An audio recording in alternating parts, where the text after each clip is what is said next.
O problema da lei. Quando eu digo problema da lei, e eu falei isso semana passada, preciso que a gente ressalte que a lei de Deus, que inclui inclusive os 10 mandamentos, em si mesmo a lei de Deus não tem problema algum. Se os irmãos lerem, por exemplo, Romanos capítulo 7, lá vai se afirmar categoricamente que a lei de Deus é santa, é justa, é boa e é espiritual. Então, a lei em si mesma não tem nenhum problema consigo.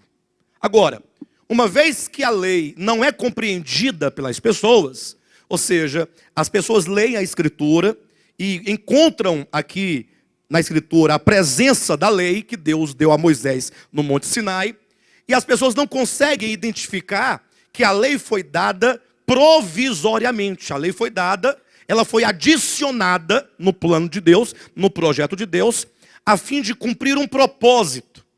Conforme está lá aqui mesmo em Gálatas capítulo 3, versículo 17 ou 19, quando diz que a lei ela foi adicionada por causa das transgressões, até que viesse o descendente, que é Cristo. Então observe que a lei foi dada em Moisés. A lei foi entregue ali por Moisés. Deus, por meio de Moisés, entregou a lei ao povo de Israel como a base de um pacto. O pacto do Sinai, o pacto mosaico, o pacto da primeira aliança. E a lei, portanto, deveria vigorar até que viesse o Cristo de Deus. A prova disso, por exemplo, está em João, capítulo 1, versículo 17, quando diz que a lei foi dada por intermédio de Moisés. A graça e a verdade vieram por intermédio de Jesus Cristo. Então observa que isso é uma questão dispensacional.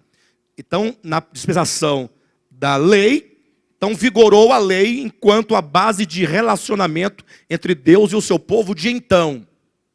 Vindo Cristo, a lei ela sai de cena, porque começa-se uma nova dispensação, começa-se um novo tempo, com novas prerrogativas, com um novo pacto, uma nova aliança, que seja um novo concerto, e portanto o Novo Testamento apresenta uma nova maneira, dispensacionalmente falando, de base de relacionamento entre Deus e o seu povo.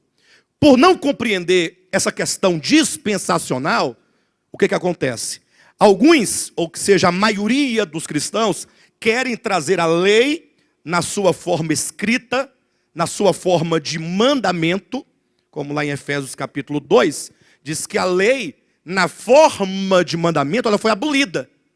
Efésios capítulo 2, versículo, salvo engano, versículo 15.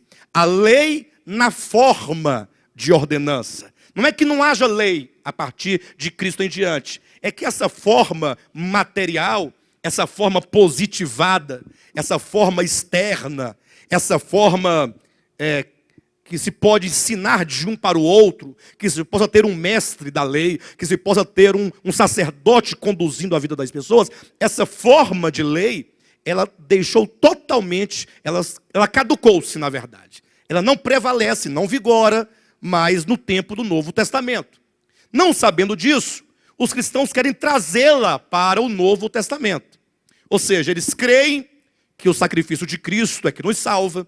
Eles creem que o Senhor nos deu o seu Espírito Santo, que nós somos guiados pelo Espírito. Entretanto, eles não conseguem se libertar da lei, externamente falando, como regra de conduta. Ou seja, eles preferem ser conduzidos por uma regra estática, uma regra exterior, uma regra determinante, a ser guiado pela lei do Espírito de vida, que é interior, que é governante, que é poderosa e que é capaz de fazer o homem viver a vontade de Deus. Ao passo que a lei escrita, ela não tem nenhum poder para fazer isso.